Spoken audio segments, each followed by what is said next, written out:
In this next room, we move into the neon era.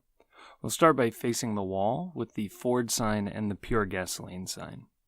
Starting with the Ford sign, this is the earliest example of a neon sign that we currently have on display. It was made somewhere between 1928 and 1929, and this was just a couple of years after the first neon signs started making their way over from France to the United States, and was made just as neon was beginning to take off in popularity. Underneath the Ford sign is a neon Christmas wreath from Rochester, New York.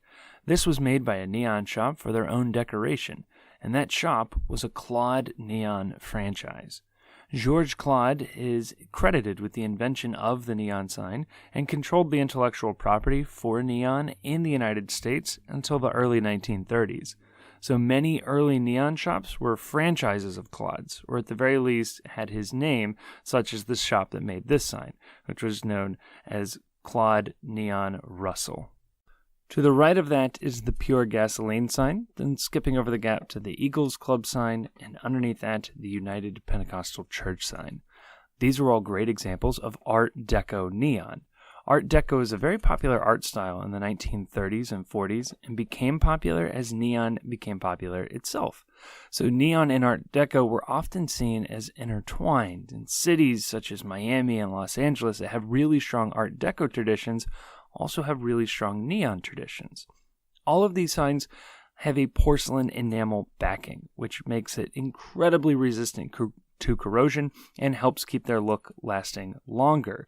It also gives a nice reflective surface for the neon lights to bounce off behind it. And also, it's not very often you get to see church neon signs anymore. There's another example hanging in the middle of the room in yellow neon, the Emmanuel Baptist Church neon sign from Louisville, Kentucky. Many people see neon signs but don't know exactly how they work. All neon signs are handmade. The glass has to be bent by hand, and it is heated up and made by somebody who would be known as a tube bender. The glass is all one piece that is then filled with either neon gas or argon gas.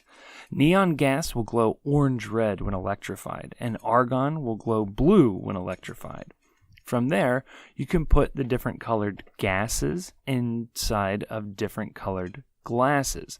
Like the blue argon gas inside of a yellow glass tube will produce a green neon sign.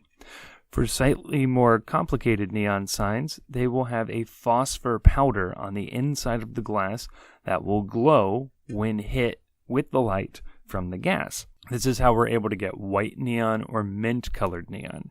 So inside of a hand-bent glass tube is one of two gases, and the glass can be different colors, and the glass can be coated in a phosphor powder that will glow in all sorts of different colors.